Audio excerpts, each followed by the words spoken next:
बोलो जयकारा। बोलो मेरे श्री गुरु महाराज की जय। श्री सद्गुरुदेव भगवान की जय। श्री नंगली निवासी भगवान की जय। श्री परमहंस दयाल जी महाराज की जय। श्रीमद् भागवत रहस्य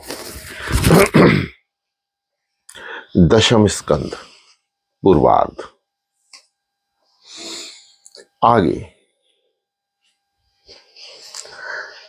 कृष्ण के चरण स्पर्श पाते ही नल कुबेर और मणिग्रीव ने अपना मूल स्वरूप प्राप्त किया। दोनों वृक्षों का उद्धार हुआ। अब नल कुबेर और मणिग्रीव प्रभु की स्तुति करने लगे। वाणी गुण नुक्थने श्रवणे कथायम हस्तोचाकर्मणासु मन स्त्वा पादर्नियो स्मृत्यम शिरस्तव निवास जागृत प्राणायाम में दृष्टताम शांता दर्शने स्तुति भवनुतम नामः। हे प्रभु, आपसे हम कुछ और तो नहीं मांगते।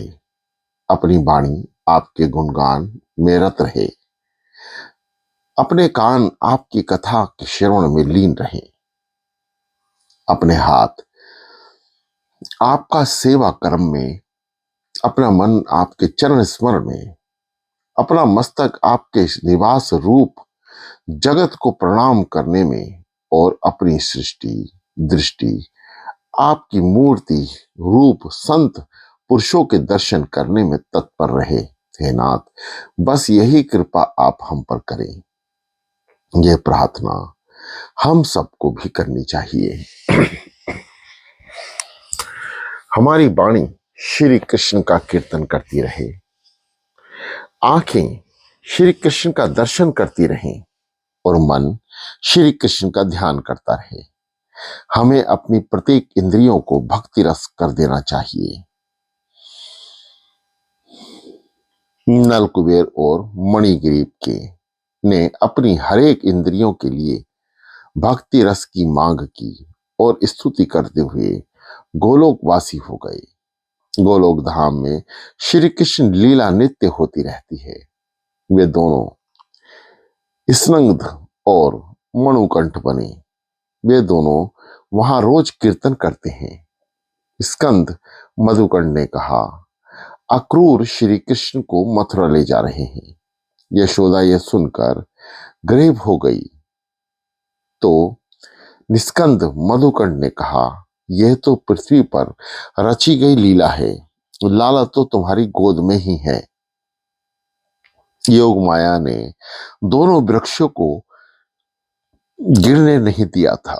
नल कुबेर और मणिग्रीव के गोलोक धाम पहुंचते ही दोनों वृक्ष धमाके के साथ जा गिरे। धमाका सुनकर गोपियां दौड़ती हुई आई। भगवान की दया से कन्हैया बच गया, ऐसा जानकर उन्हें आनंद का अनुभव हुआ।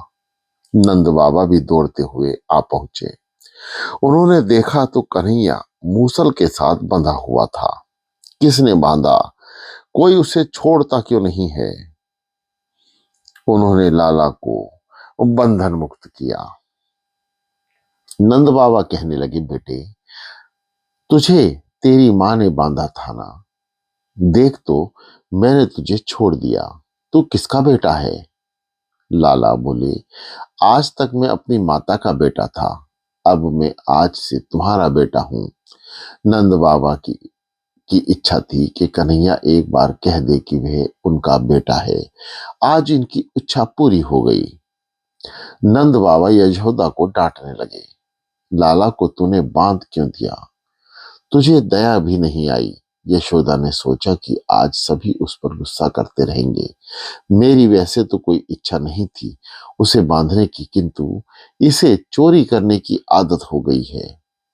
ऐसी बुरी आदत को छुड़ाने के लिए मैं उसे बांधा था। मैंने उसे स्नेहवश ही तो बांधा था। यशोदा, बेटे को अपने पास बुलाने लगी तो उसने आने से इनकार कर दिया। मैं तेरा नहीं, नंद बाबा का बेटा हूं। यशोदा विचार करने लगी। गोपियों को बालकों ने रो रो कर मना किया था, फिर भी मैंने निष्ठुर होकर पुत्र को बांध दिया। कन्हैया रूठ गया है। यह रोने लगी कि बेटा कब मेरी गोद में आएगा। लाला ने देखा कि माता रो रही है। वैष्णव का रोना भगवान से देखा नहीं जाता। श्री कृष्ण सा प्रेम और कोई नहीं कर सकता। श्री कृष्ण के लिए जो एकांत रुदन करता है उसे वे आ मिलते हैं। माता का रोना लाला से देखा नहीं गया। वह दौड़ता हुआ माता की गोद में आया और पीतांबर से माता के आंसू पोंछने लगा। मेरा बेटा कितना सयाना है। मैंने तुझे बांध कर अच्छा नहीं किया था। तो अपने मन में ये बात ना रखना बेटे। इस प्रश्न को तू मन से भुला देना। कन्हैया बोला, माता मैं सब कुछ भूल जाऊंगा किंतु तेरा प्यार नहीं भूल पाऊंगा। मैं कुछ ही समय में द्वारका नगरी का राजा बनूंगा। वहां भी मैं तेरा यह प्यार का बंधन याद रखूंगा। रुक्मणी आदि किसी के भी बंधन में नहीं रहूंगा, किंतु तेरे प्यार के बंधन को भुला ना सकूंगा। यह तो गोकुल की एक मुख्य लीला है। ज्ञानी ईश्वर का साक्षात्कार तो कर सकता है किंतु उनको बांधने की शक्ति ज्ञान में नहीं। भगवान को तो केवल भक्ति ही बांध सकती है। ज्ञानी ब्रह्म का चिंतन करता हुआ ब्रह्म में तो हो पाता है किंतु भगवान को वश में तो भक्ति ही कर पाती है। तप और ज्ञान की अपेक्षा भक्ति ही श्रेष्ठ है। परमात्मा जीव मात्र को अपने प्रेम से साराबोर करते हैं, किंतु जीव वैसा दुष्ट है कि प्रभु के साथ प्रेम ही नहीं करता। प्रभु के प्रति प्रेम को जगाने के लिए प्रभु के उपकारों का बार बार स्मरण करो। मैं परमपिता का ऋणी हूं। उन्हीं की कृपा से ये थोड़ा बहुत सुख पा सका हूं। ऐसा विचार बार बार करोगे तो प्रभु से प्रेम हो सकेगा। प्राप्त स्थिति में संतोष मानोगे तो प्रभु प्रेम का उदय होगा। परमात्मा से कुछ ना मांगो। परमात्मा भी किसी से प्रेम के सिवाय और कुछ मांगता ही नहीं है। जीव मुझे प्रेम दे दे तो बस। प्रभु से कुछ भी ना मांगो। उनके उपकारों को हमेशा याद रखो। मनुष्य का प्रेम धन संपत्ति घर गृहस्थी कुटुंब आदि में विभक्त होता है, अतः परमात्मा प्रसन्न नहीं होते। लोग भगवान को प्रणाम करते समय भगवान का नहीं अपने वस्त्रों का ही विशेष ध्यान रखते हैं। अरे वस्त्र बिगड़ जाएंगे तो बाजार से दूसरे लाए जा सकेंगे, किंतु हृदय तो बाजार में मिलता ही नहीं। ज्ञानी भक्ति प्रेम डोर से प्रभु को बांधते हैं। भगवान केवल प्रेम के ही वश में पाते हैं, अन्य किसी के वश में नहीं। भागवत में हास्य करुण श्रृंगार वीर आदि सभी रस तो हैं ही। इतना ही नहीं 10वां रस भी लबालब भरा हुआ है, यानी भक्ति रस। भक्ति रस अन्य सभी रसों में उत्तम है। रामचरितमानस में रामचंद्र जी कहते हैं, मात्र भक्ति ही मुझे आदर कर पाती है। भक्ति को अन्य किसी भी आलंबन की आवश्यकता नहीं है, यह तो स्वतंत्र है। ज्ञान विज्ञान आदि सभी कुछ इस भक्ति के अधीन है। जाते बेगी द्रवहु न भाई, सो मम भगति भगत सुखदाई। सो सुतंत्र आलंबन न आना, तेहि आधीन ज्ञान विज्ञाना। ऐसी है भक्ति की महिमा। ज्ञानी महिमा के आवरण युक्त ब्रह्म का दर्शन करते हैं। ज्ञानी को कीर्तन आदि की चाह होती है। निरावृत आवरण रहित ब्रह्म का साक्षात्कार तो केवल गोपियों ने ही किया है। जब तक जीव निर्दोष नहीं हो पाता तब तक ईश्वर का दर्शन नहीं कर सकता। साधु बनने का नहीं, सरल होने की आवश्यकता है। अंदर के विकारों को दूर करना ही होगा। वृक्ष दोनों वृक्षों का तो उद्धार हुआ, किंतु उन समूल का उद्धार न हुआ।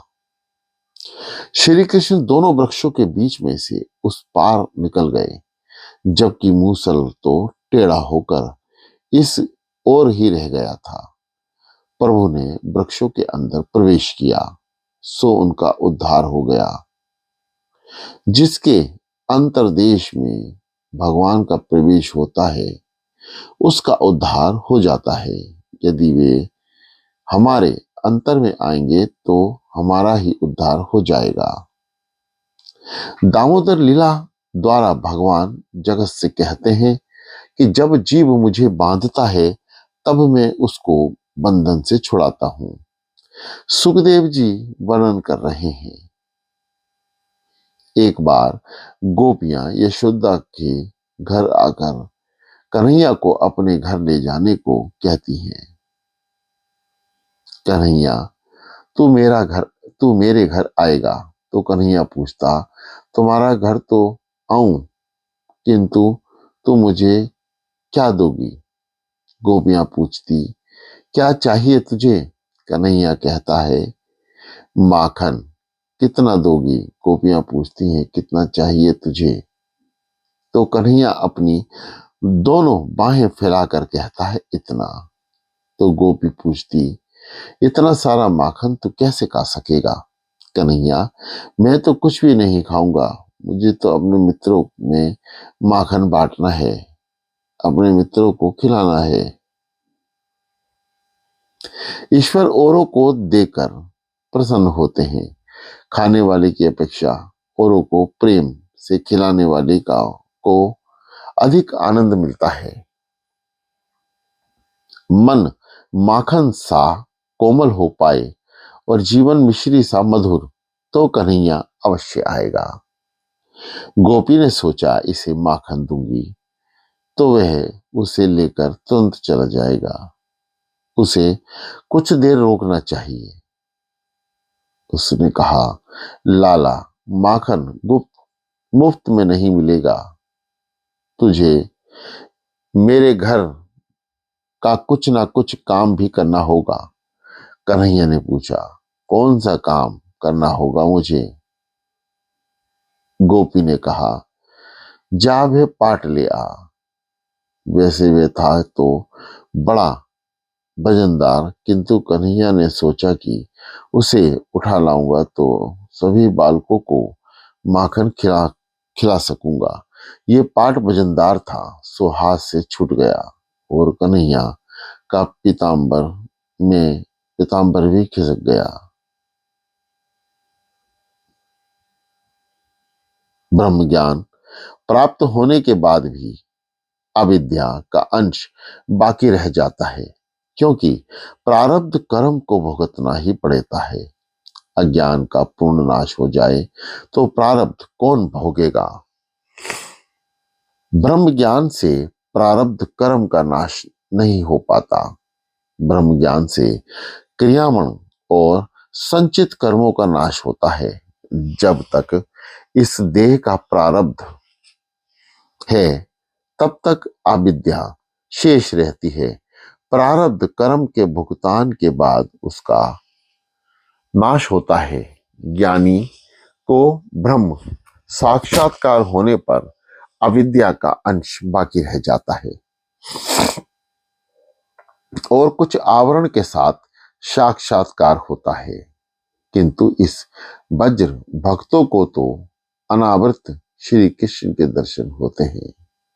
वैसे तो दुर्योधन को भी श्री कृष्ण भगवान के दर्शन हुए थे, किंतु बीच में माया का आवरण था, सो उसका उद्धार नहीं हो पाया। कन्हैया पाट लाया और उसने माखन मांगा तो गोपी ने कहा, लाला तू नाच तो सही। माखन के लोभ में कन्हैया अब नाचने लगा। जगत को नचाने वाला नटवर गोपी के प्रेम के प्रति वशीभूत होकर स्वयं नाच रहा है। कवि रस खान कहते हैं, शेष महेश गणेश दिनेश सुरेश हु जाहि निरंतर गावे। जाहि अनादि अनंत अखंड अछेद अभेद सुवेद बतावे। नारद से शुक व्यास रटे पछि हारे ताऊ पुनि पार न गावे। अति आहिर को छोरिया छछिया भरी छाछ में नाच न जावे। गोपियों के प्रेम से बंधे हुए श्री कृष्ण अपने घरों का काम कर रहे हैं, उनके घरों का काम कर रहे हैं। गोपियों के सिर पर पानी की डगरिया चढ़ाते हैं, सामान इधर उधर करने में मदद करते हैं, उनके मनोरंजन के लिए नाचते भी हैं। ब्रज की इस लीला में ज्ञान वैराग्य नहीं, प्रेम भाग्य ही मुख्य है। एक मालिन का प्रसंग भी है। इन लीलाओं में ब्रज में एक सुखिया नाम की मालिन थी, जो रोज रोज कृष्ण की कथा सुनती थी, श्री कृष्ण कथा सुनती थी। भक्ति उसके लिए एक व्यासन सी थी, मालिन थी, व्यासीन सी हो गई थी। तुकाराम को भी व्यासन रूपा भक्ति सिद्ध हुई थी। उन्होंने कहा है, पडले इंद्रियां सकला बकलम। सभी इंद्रियों को ऐसी आदत सी हो गई है कि ईश्वर का भजन किए बिना रह नहीं सकती। मलिन का प्रेम धीरे धीरे बढ़ने लगा। श्रवण भक्ति व्यासन सी हो गई है। भक्ति की व्यासन सिद्ध करो। अन्य सभी व्यासन भक्ति मार्ग में बंधा रूप हैं, अथा भक्ति को ही व्यासन बना दो। विद्या व्यासनम और हरिपद्नु सेवनम व्यासनम। जिसको सेवा और स्मरण का व्यासन हो, उसे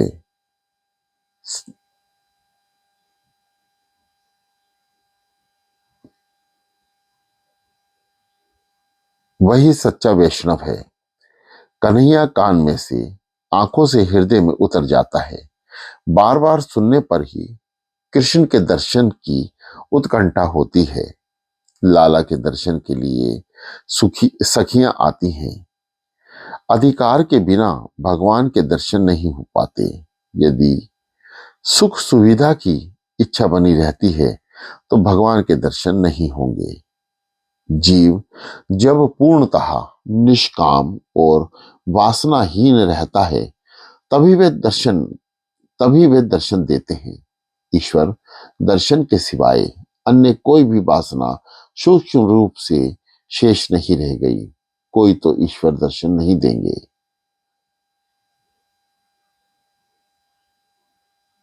ईश्वर दर्शन के सिवाय अन्य कोई भी वासना सूक्ष्म रूप से भी शेष रह गई होगी तो ईश्वर दर्शन नहीं देंगे।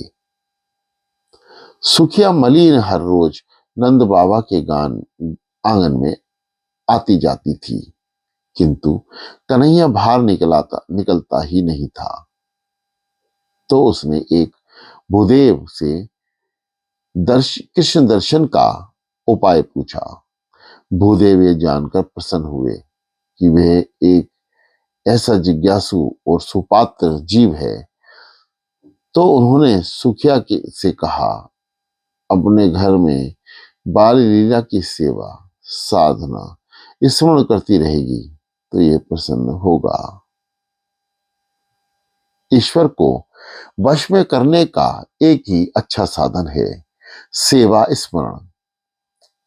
आग्रह सेवा स्मरण का रखो, ईश्वर दर्शन का नहीं। जीव को पात्रता मिलते ही ईश्वर उसे दर्शन देते हैं। लंबी लंबी दाढ़ी वाले साधु संत भी दर्शन के लिए आते रहते हैं। कन्हैया सोचता था कि इन साधुओं की दाढ़ी जितनी बाहर उतनी ही अंदर भी हो सकती है। अंदर के काम विकार शायद अब भी बाकी ही होंगे। यशोदा जी कभी उसे जबरन बाहर खींच लाती तो वह अपना मुंह फेर लेकर माता की साड़ी के पीछे छुपा लेता था। वे साधु अभी मुख दर्शन पाने के योग्य नहीं हो पाए थे। भगवान तो तन की बात भी जानते हैं और मन की पात्रता पाए बिना जीव ईश्वर का दर्शन नहीं कर सकता। मलिन का दर्शन मैं सेवा कैसे करूं, मैं तो बड़े गरीब हूं। भूदेव तू रोज 21,000 बार माला फेरना, कुछ साधन तो करना ही होगा। साधन करते करते जीव जब नम्र होकर आंसू बहाने लगे तब ईश्वर कृपा करते हैं तथा श्रवण के पास कुछ व्रत नियम दिया जाए। कथा मार्गदर्शिका की कथा श्रवण करने के लिए कुछ तो व्रत करो।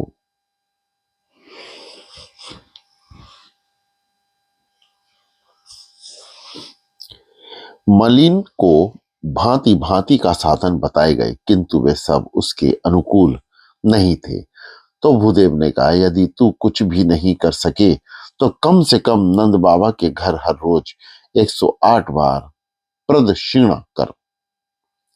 प्रणाम साष्टांग किए जाते हैं और प्रदक्षिण चतुरंग प्रदक्षिणा करते समय हाथ जोड़ बंदन करते हुए प्रभु का नाम जपते रहना। कीर्तन करते करते धीरे धीरे प्रदक्षिण हो जाए। कुछ लोग इस तरह दौड़ते हुए प्रदक्षिण करते हुए हैं मानो उनके पीछे भूत दौड़ा हुआ हो। प्रदक्षिण में ऐसे ही भाग दौड़ अच्छी नहीं है।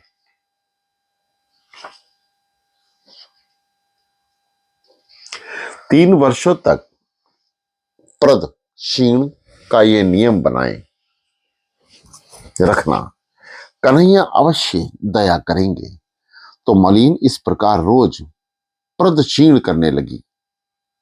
मनुष्य प्राय अपने दैनिक कार्य तो नियम पर करता है, निद्रा और भोजन में तो वह कड़ा नियम रखता है, किंतु भजन में उसकी नियमिता ना जाने कहाँ खवा हो जाती है। भजन किए बिना खाने वाला पाप खाता है। मनुष्य जितनी देखभाल अपने कपड़ों की करता है, यदि उतनी ही देखभाल अपने मन की भी करे तो वह मलिन नहीं हो पाएगा। सत्कर्म में नियमिता होनी चाहिए। नियमित सत्कर्म करने वाला ही संत है। नियम रखने वाले की ठाकुर जी परीक्षा भी लेते हैं। मलिन रोज परमात्मा को मनाती रहती थी, नाथ दर्शन दीजिए। 3 वर्ष पूरे हो गए तब तो कृष्ण विरह असहाय हो गया। उनका मन भी शुद्ध हो गया। आज उसने निश्चय किया कि जब तक कन्हैया का दर्शन ना कर पाऊं तब तक नंद बाबा के आंगन में ही हटूंगी, नंद बाबा के आंगन से नहीं हटूंगी। जीव जब वियोग अग्नि में छटपटाने लगता है भगवान आ मिलते हैं। अपने सिर पर फूल फल की टोकरी उठाए मुख सुखिया मलिन प्रदक्षिण करने लगी। परमात्मा को शबरी के बेर याद आ गए। दर्शनातुर मलिन को मुझे दर्शन देना होगा। कटी पर सोने की करधनी, हृदय में बाजूबंद, गले में कंठी, पग में पेजनिया और मस्तक पर मोर पंख से विभूषित बाल कन्हैया चुमक चुमक करता हुआ आंगन में आया।